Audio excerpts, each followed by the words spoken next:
My name's Aiden Mazza, and for my AP Government and Politics final, I'd like to discuss some of this year's presidential candidates.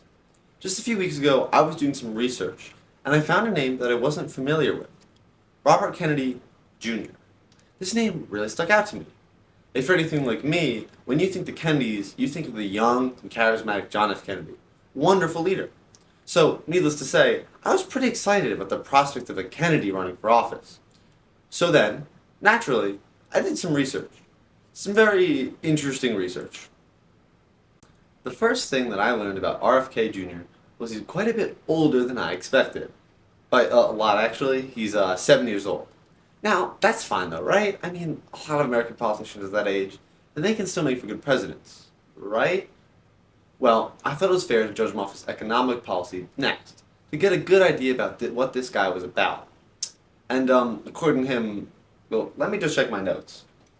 He says that the wealthy class in America has been, quote, systematically hollowing out the American middle class and printing money to make billions and billionaires richer.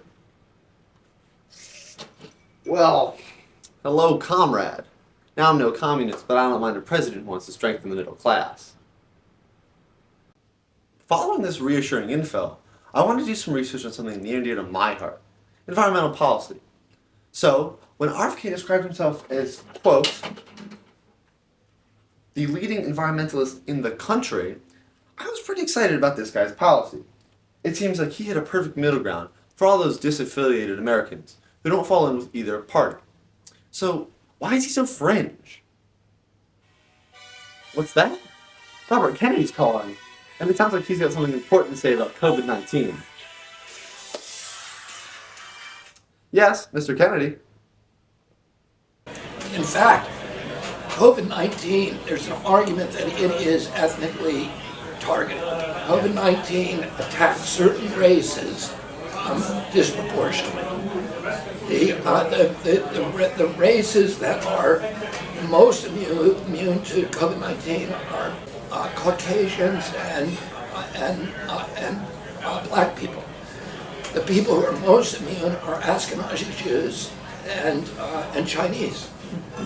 But we don't know whether it was deliberately targeted that or not. But there are papers out there that show the racial and ethnic differential impact to that. Oops, it's all COVID-19 and anti-Semitic conspiracy theories. To recap, this American presidential candidate just said that he believes COVID-19 is targeting white people and black people. And for some reason, he thinks that the disease does not affect Jewish people and the Chinese. Not sure where he got this one from. Now, even though his policy may sound enticing, it's clear that RFK Jr.'s platform is just a home for anti-Semites and conspiracy theorists. So, using what we know now, let's go look back at this guy's policy. First, income inequality. He thinks that income inequality is coming from the rich, siphoning off wealth from the American middle class through a false global pandemic. And if it doesn't surprise you, he's also anti-vaccine. Didn't surprise me either. On top of that, his environmental policy is even funnier.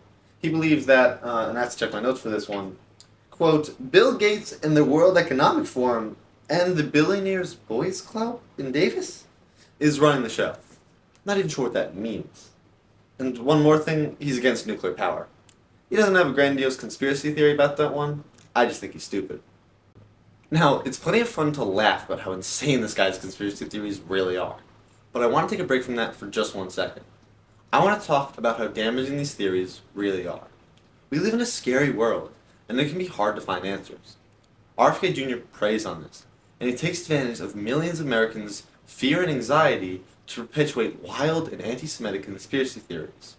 RFK Jr. is prima facie the everyman, tackling the establishment and the increased political tension that it has led to. He does this through causes like climate change and income inequality. But instead of actually doing something about them, he hijacks them and uses them to peddle his conspiracy theories. So let this be a lesson. Whether you're on the left or the right of the political spectrum, it's important to do your research and make sure you know about the candidates you're voting for. And let this be a lesson, don't vote for someone who had worms eat part of their brain. Thank you very much.